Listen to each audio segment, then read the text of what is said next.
Okay, so we've now got some time for general questions and questions and answers, and some general discussions, and really just a conversation to sum up the day, what people feel the main themes are, what they can take from today. So it's really just a conversation amongst all of us. Some questions first of all. I suppose the thing for me is I'm not absolutely clear. Your course is having to stop, even though there's a huge amount of support for it. So what is it that Manchester said they're going to do? Okay. You might have to deal with this more honestly than me, Richard.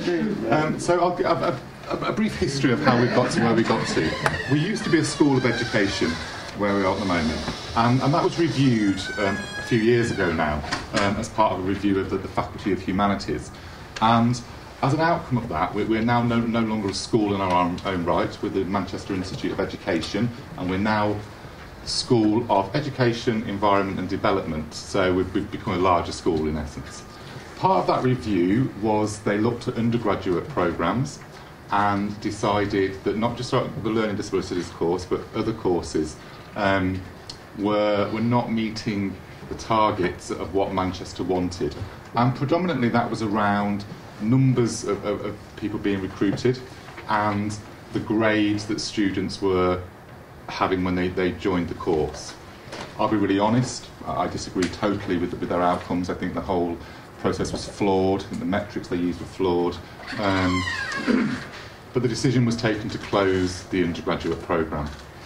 There was a similar process with postgraduate programmes, and our postgraduate programme was closed as well. So it was a great week. I think one of the things that I'd like to sort of mention in terms of summing up is around social media, because the campaign that our students and the Partnership Steering Group and massively Barbara led really shook up the university. The Manchester Institute of Education values learning disability studies. That wouldn't have happened without the campaign, I can promise you that. And that they're committed to continuing it.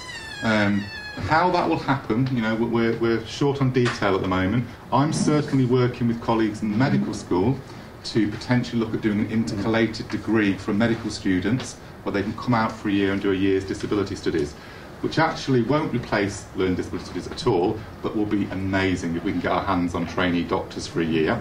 And that will be the Partnership Steering Group and other disabled people directly teaching trainee GPs and medics, which I think will be a real sort of move forward. So I think there are very positive signs from the university. Whether they were willing to do that initially, I don't know, but certainly as a result of the campaign. And I'm personally, as long as I'm at the University of Manchester, you know, and the Partnership Steering Group want to be here, they'll be here. And we'll carry on doing our writing and our research and teaching in different ways. We also have, starting next year, what's called a University College unit. And the university has what's called the University College, which offers a whole range of units across the university to any student.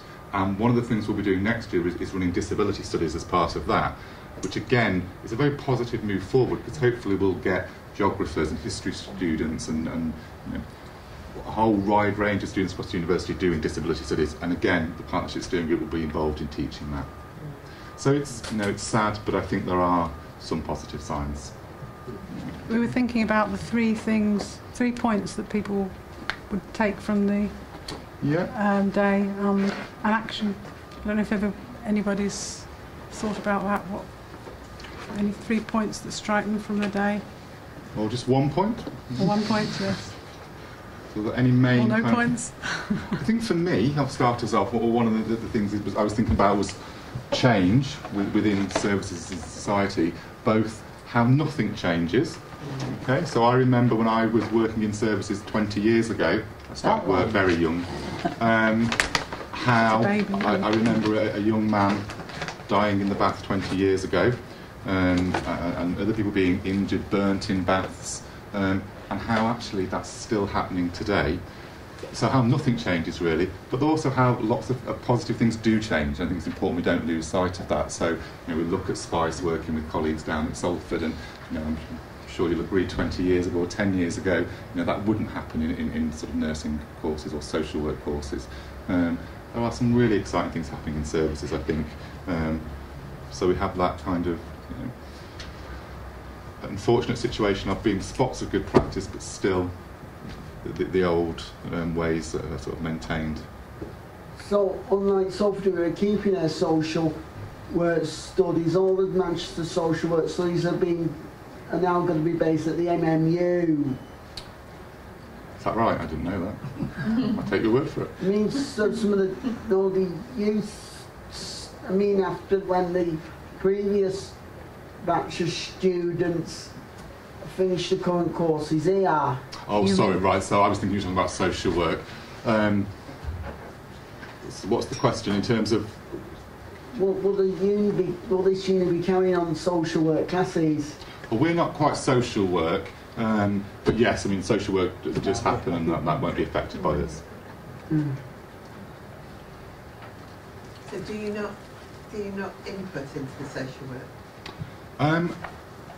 Not directly. I mean, I do some teaching on social work occasionally, but we're not a social work course, and we're not a professional course. We're an academic programme in the same way as a BA in English. Well, we kind of hope social works have got some underpinning of academia. One would hope, and I'm sure my colleagues would say it does.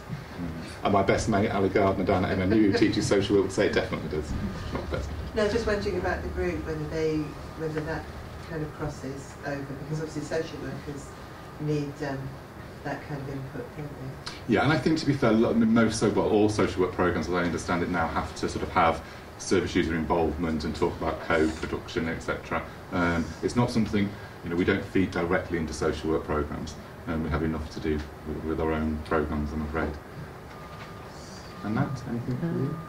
Well, specifically about the social work, or I mean, I think for me, what was quite interesting to see today was this sort of disjunction between some really good and inspiring practice that's going on in some research projects, that's going on in some universities, that's going on within certain services, and then this sort of really, as you said, nothing changing for 20 years in other places. So it's kind of very desperate. And what really strikes me is that this is happening despite this notion of standardizing and measuring everything. So we are trying to bring everything to be sort of on the same level, have criteria for equality, have standards for the research excellence framework, and have standards for how we measure services, and still we have these kind of big differences. And I wonder, how can we break that down? How can we bring some of the really inspiring things that happen into other places, but without having to get that through this sort of uniforming process of so here are the regulations of how to do service user involvement, and you have to follow it point by point, because that at the end of the day always leads to this kind of tokenism. So I don't know if I have a point or a question, but that these are the kind of things that I've been thinking about today. This sort of big disparity, and I do think that it helps that we have all this good practice in places, but then it seems to be so limited in so many ways. So. Yeah.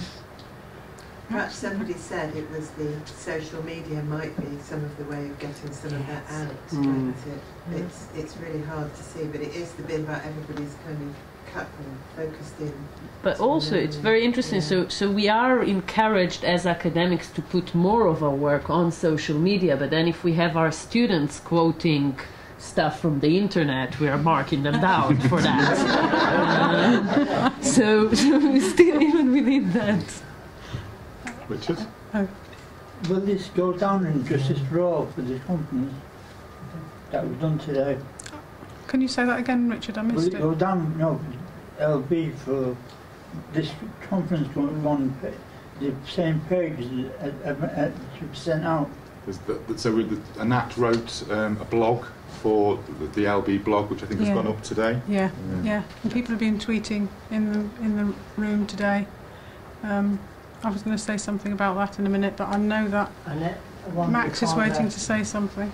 I think part of the strength and life of learning disability studies has been summed up by what's happened in this room today, because we've got people with learning disabilities, we've got family members, we've got practitioners, we've got academics, people who are doing 3, 4, 5 hours different things all together, 4 points of the compass really, all sat in the same room, enjoying each other's company, thinking together, enjoying each other's jokes, learning from each other, helping each other.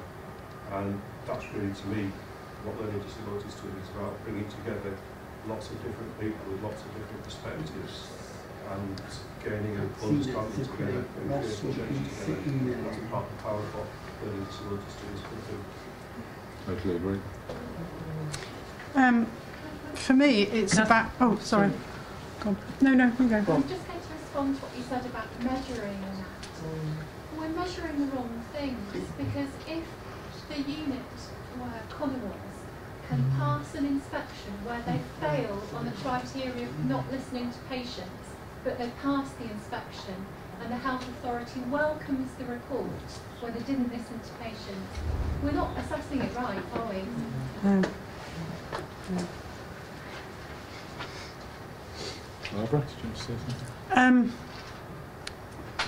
I think for me, things will come to me after now. So I take away what we've been discussing, and it's been really interesting and food for thought. So I think I want to carry on, and we are carrying on something. We were talking about involving learning disabled people in research and discussing that further, Catherine, weren't we, from today, I hope. We did something on Twitter about that, discussion about that. One of the things I would say about social media is that I'm new to social media, but it has been really helpful for the campaign, but also very informative for me. It's a great soapbox. It's got so much information on it. The blogging is extensive, which can be a great difference to the tweets, because the tweets are very small and the blogs are very long, but it's really good. So I would recommend anybody who wants to find out more information and really up-to-date information to join Twitter. I hope I get paid for this by Twitter. And also Facebook, but particularly Twitter. And because we had a lot of people, because we had many more people at this conference than sat here, because a lot of them were following some of the others, like the self-advocates and all the others who were following this conference with Twitter and Facebook today, weren't they? They are, yes, they've been on our hashtag. But I wouldn't have been aware of, well, I might have been aware of the Justice for LB campaign, but not as soon as we were. Because of Twitter, and also it's for me what's going to happen on the ground. I advocate for a lady. I'm a citizen advocate for a lady who lives in a supported tenancy, and what's going on for her. It's all right, but there are still lots of things that aren't right, and so it's carrying on with things. So everyone's going to hopefully carry on with things, on the ground for people and with people. I don't want to depress anyone, but I think our starting point. I think when you wake in the morning, the starting point should be the realisation that we live in a society which is institutionally disablist, where abuse is systemic, where disabled people are denied access to the category of the human. And when you have post-Winterbourne, the idea that one way we can deal with that is to, put cameras in people's bedrooms, that's actually saying we accept that stuff goes on, so we'll just make sure the camera's there to record it. And that to me says something deeply troubling about what society does with this thing called learning disability.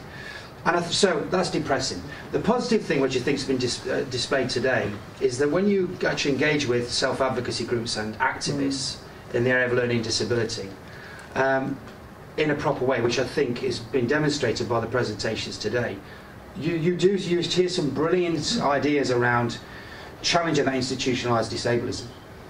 So that's the kind of thing that, it's like you start depressed and then you think, well, okay, it's not going to be all bad. And I do think it's a travesty with the course, what's happened here. one response to that might be, well, how do we all go away, and those of us who are working in universities, how do we mainstream disability studies? And that try and be positive then. Maybe, as bad as it is that the course has gone, there's an opportunity for you guys. And I think one of the things that I'll speak for Ros, who's not here, that myself and Ros have spoke about for many years is, in a way, our success will be when we close learning disability studies programmes. Yes, when we was the term. I don't think the motivations were the same. Because our success will be when we don't need to have a dedicated course and we've embedded it across universities. So we're not there yet. We didn't choose to close the course, but actually I think that is one of the way forwards, is to really challenge the university now to embed disability aspects as a matter of course across all programmes. And again, I think there's some positive signs from this university that they see that as a way out, actually. Well, OK, we haven't got these courses anymore, but we will work with myself and colleagues to make sure the disability issues are addressed in other ways. So to make my quick point, I agree with this bus system, but don't forget, this department gave me good news about the Germany trip. We are going to Germany, indeed. And Germany, yes, we are. And if we got that done and dusted, you don't know how much money we'll have in the pot. And then to show the world's biggest pot and just the main man upstairs. I think they've agreed to, I think it's hush money to shut us up. I know, but I'm not taking hush money from upstairs. They've paid a lot of money to send us there, they're not paying any to get us back. Tom wanted to say. I just wanted to say that I think, agreeing with what you say about the objective should be mainstream and citizenship and full inclusion. But what we've got to remember, I think, is that supporting people with learning disability to an ordinary life, if I can use that as a summary term, is a highly specialised bit of work. And I don't think it, in the foreseeable future, can go on without recognising and training people to do just that. And I would totally agree on that, and that's why I say the difference between us deciding to close the course at some notional point in the future and being closed. We're not at that point, and it worries me, greatly. I'm committed to. I haven't given up the fight, and I watch this space.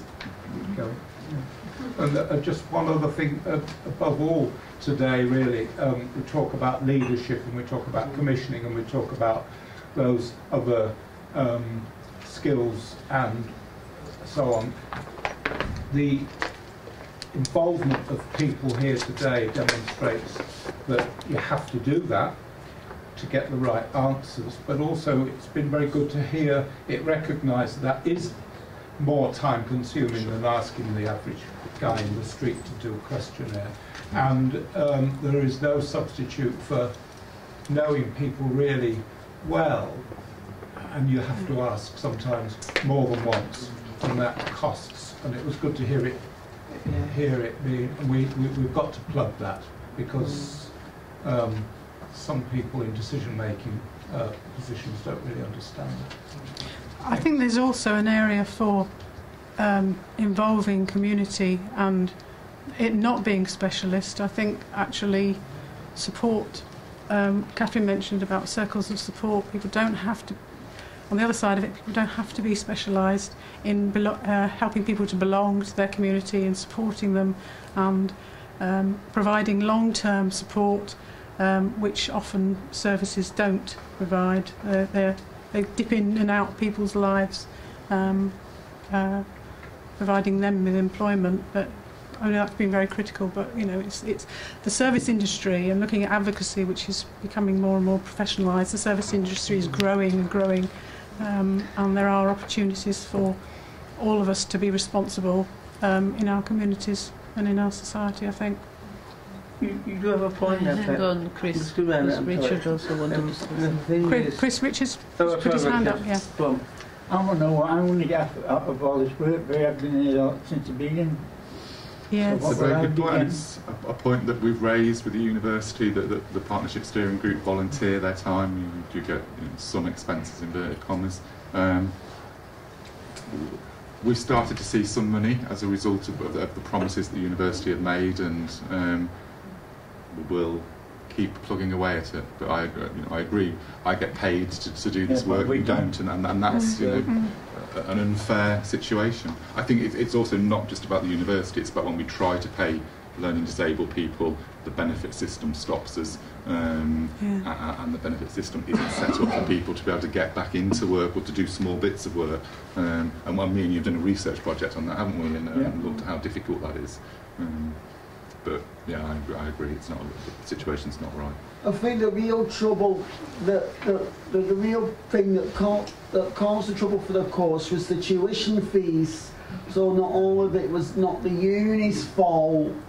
I don't think the fees helped. That's a good point. And I think it is a good point actually, in terms of we had a higher proportion of more mature students. And I think one of the things we know is that the fees actually have really hit mature students. If you're kind of 30s, 40s, the thought of £9,000 a year, is very off-putting. What are you laughing at? I was just looking at a random person in the room with no connection to what you were saying whatsoever. What made it worse was young teenagers just coming out of sixth form and going in and thinking about going into university. It's true. A lot of money. And I think this marketization of education, so making higher education some sort of something you can buy and sell, and you need to invest in it wisely because you put a lot of money, you need to get it. It's something that's excluding learning disabled people, because if you want value for money, if you want things to be done effectively, quickly, and to the point and to the measure, then it speaks against all we are talking about. So I think the fees are connected in many ways to what's happening. And this is one of the reasons why I'm going to Germany, though, to pick up ideas for this. Yes. That's why I was thinking of that. Our networking across the globe, isn't it? Yeah, most likely. Yeah. Just before we go, I have one thing that I must do. I'm sure you'll all agree today has been a good day, and I hope you've all thought it worth coming. It wouldn't have happened if it wasn't for Barbara, and I can promise you that it really wouldn't have happened if it wasn't for Barbara. We talk about being human. I think myself and Anat would say the last 6 months we certainly would have had our moments where we didn't continue to be human if it wasn't for Barbara. She has really kept our courses going. So I should have a little thank you. What? Oh, that's crazy. From me, but also the steering group and that. So thank you very much.